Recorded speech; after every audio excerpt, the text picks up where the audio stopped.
Welcome to Legendary Physique. I'm here again with Jerry Brainham, and we're going to talk about his May issue of Applied Metabolics newsletter.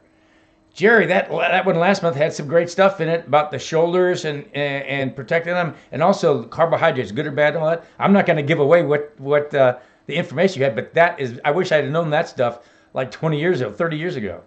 I wish I would have known the stuff about shoulders, because I screwed up my own shoulders by doing some of the exercise I described in exercise. If I mean, what is that? Hindsight. What's that old saying? Hindsight is 20/20, something like that. That old. But what can you do? You learn by experience and study, whatever. But I got some good stuff coming up in the May issue, Richard. All right. I don't know if you've heard of this controversy about sitting. I mean, I've seen some statements by medical authorities where they equate prolonged sitting, and this is kind of shocking, with being as bad for your health as smoking cigarettes. Yes, I heard that. You think about that, you say, well, what the hell is it about sitting that is so freaking bad that it's going to cause cardiovascular disease and brain disease? Yeah. So I said to myself, there's been a lot of articles, but none of them really explored the exact mechanisms. And what can you do about it? Is there an antidote? So my first article is a kind of in-depth exploration of what is bad about sitting. When I say prolonged sitting, I'm talking about sitting in one position for several hours, not for 15 minutes. I'm talking about sitting like on an office job. A lot of people sit all day long. I'm a writer. I tend to sit a lot. Well, I'm a professor now. I do a lot of stuff in my office, a lot of preparing things and doing research and all that sort of stuff. So, I mean, I read somewhere that they figure if you get up every 15 or 20 minutes and move around, it's not so bad. But I can't wait to read your in-depth article on this stuff and figure out the truth about what's going on. That's one of the things that you have to do. But there's the controversy because a big study came out in a major journal called Circulation just recently, where they said the thing about getting up every 15 minutes or even doing exercise, it doesn't change anything. Ooh. In other words, sitting is so bad that you're still going to get horrible effects to the cardiovascular system.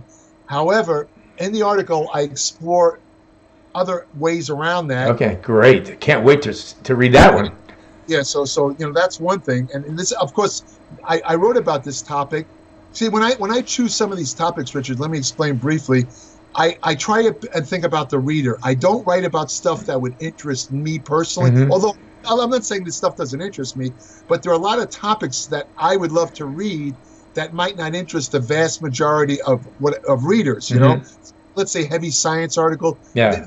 People wouldn't really be that interested. So I try and choose topics that I think a lot of people would want to know. So that's why I wrote about this sitting, because it affects God knows how many people that sit a lot. I mean, people come home from work and they watch TV. They'll sit on their couch for hours. Might be too late for me with all the sitting I've been doing the last 20 or 30 years.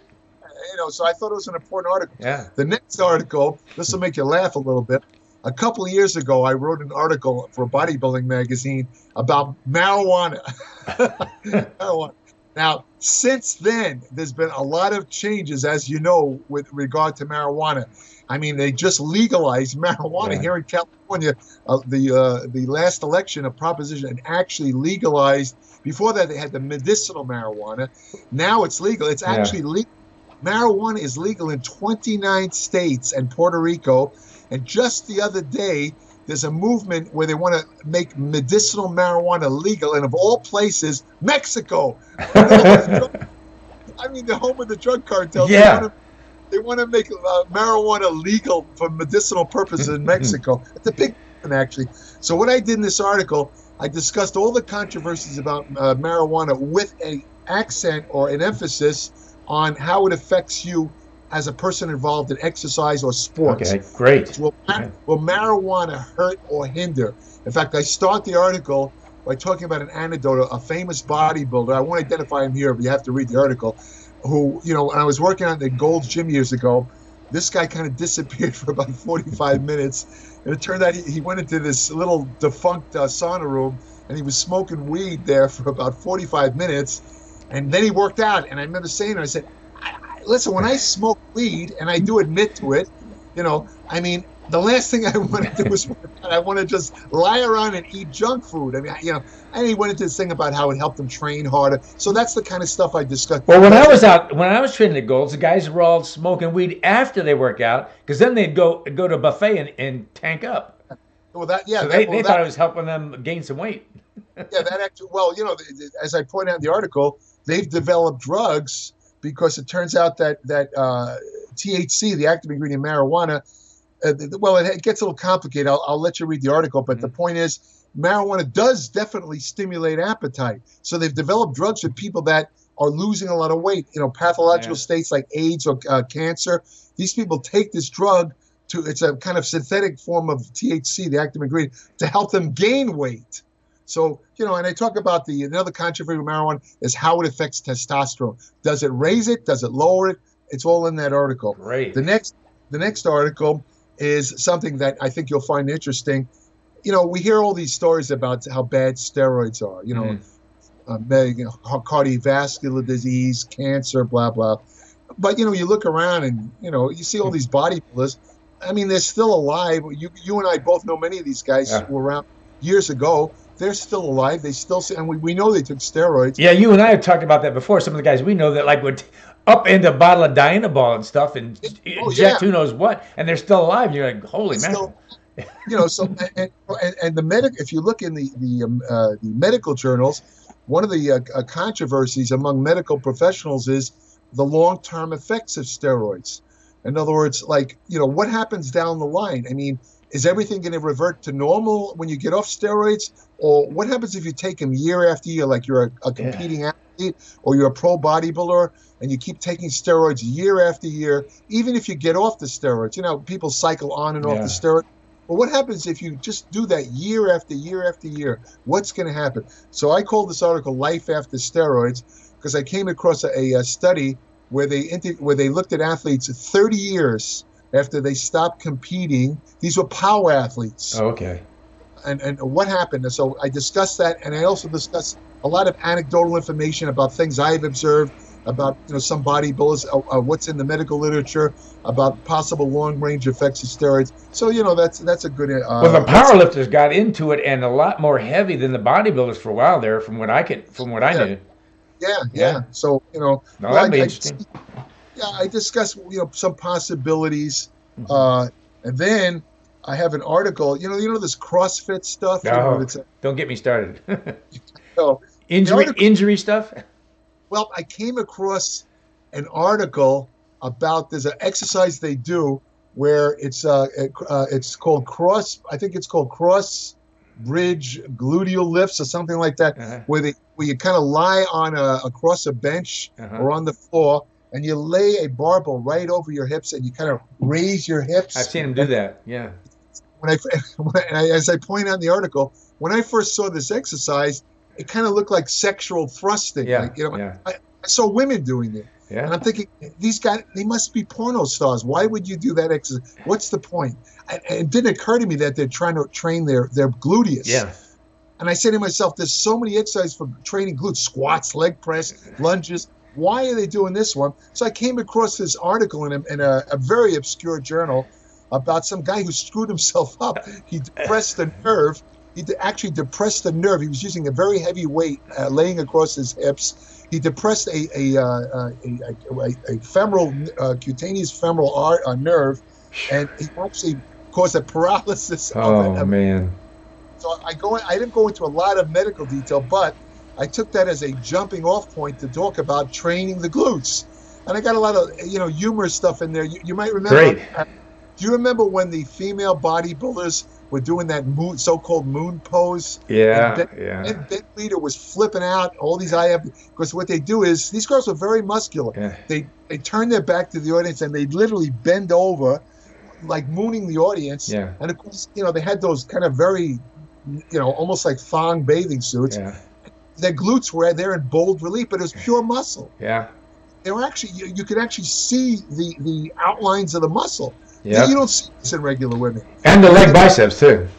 Yeah, and the leg biceps. Yeah. So I talk a little about that. So basically I talk about developing, for people that want to develop the glutes. I talk about my own experiences with that, such as, for example, the glutes, unfortunately, are one of the first muscles to go when you get older. I mean, you could have a substantial butt, let's say, then you hit about 65 and suddenly you look in the mirror and your butt's gone. I mean, I look at so many older guys and I'm going like, oh God, they got no ass. Is that going to happen to me? Well, as I point out in the article, the thing that shocked me is I saw Arnold Schwarzenegger, his latest movie. Oh shoot, I can't remember the name of it. But Arnold actually does a nude scene in the movie, and it's really him. Oh wow! He's briefly shown from the back in a shower, and it's him. You can see his face, his head, and Arnold has no ass either. His disappeared. So I mean, it happened to Arnold. So the thing is, and I talk about the controversy. You heard of this one. Remember, how they say if you do squats, you get a big giant ass. Yeah. And all that. And some guys like Vince Carranza thought that was the most disgusting thing on earth. Yeah. So I talk about whether that's true or not. So, this is an article. Great. And it's probably something that would interest women too, because women are very, very concerned about that part of their body because, women actually store a lot of fat there because of their sex. Yeah. It has to do with the difference in the fat cell receptors, which I go into in the article. So I talk about what they can do if they want to get, let's say, reduce the body fat in that area and get, let's say, a little bit more attractive in that area. So that's what that other article. That's I called it don't. I think I called it don't make an ass of yourself. but so that's what that's about. I actually meant only to talk about the CrossFit thing, but then myself maybe I should talk a little more about this glute controversy because a lot of people seem to be interested. Absolutely. I mean, when they hear this, they're going to go straight to that issue probably. And I talk about some exercise machines that are really excellent. For I won't talk about them, but you can read the article that are just really work the glutes very, very well for anybody, and they are, believe it or not. I mean, forget the aesthetic thing. Glutes are very important if you're involved in any kind of sports that involve running or locomotion. Very important to strengthen the glutes. Very important. Mm-hmm. So I discussed that too. So I think this is a fairly interesting article that would interest a lot of people. Great. And again, I choose these articles because I think that they would interest a large percentage of readers. And I find it interesting. I mean, honestly, I think I mentioned this to you before, Richard. Every time I do the research, and I do very in-depth research for this stuff, I always learn a lot of stuff myself. I learned stuff about marijuana when I did. I had no idea of this stuff, even though I already wrote a kind of in-depth article, let's say 15 years ago. Yeah. I learned a lot of new things because of all the new research on marijuana that I included in this article. I didn't know it myself until I did this article, to be honest with you.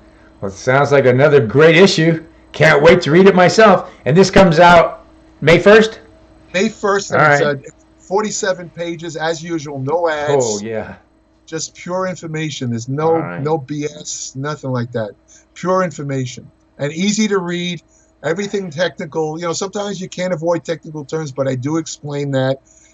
I'm not trying to show how smart I am. I'm just trying to relay information. That's my purpose. Well, I'll be giving a final exam Monday, and guess what I'm going to be doing while they're taking the exam? Reading your newsletter. That's right. Okay. Well, it's great, buddy. Good seeing you. Talking. Have a good time. And you too, Rich. See you next month. If you want the latest in exercise and nutrition science, then sign up for Jerry Brainham's Applied Metabolics newsletter.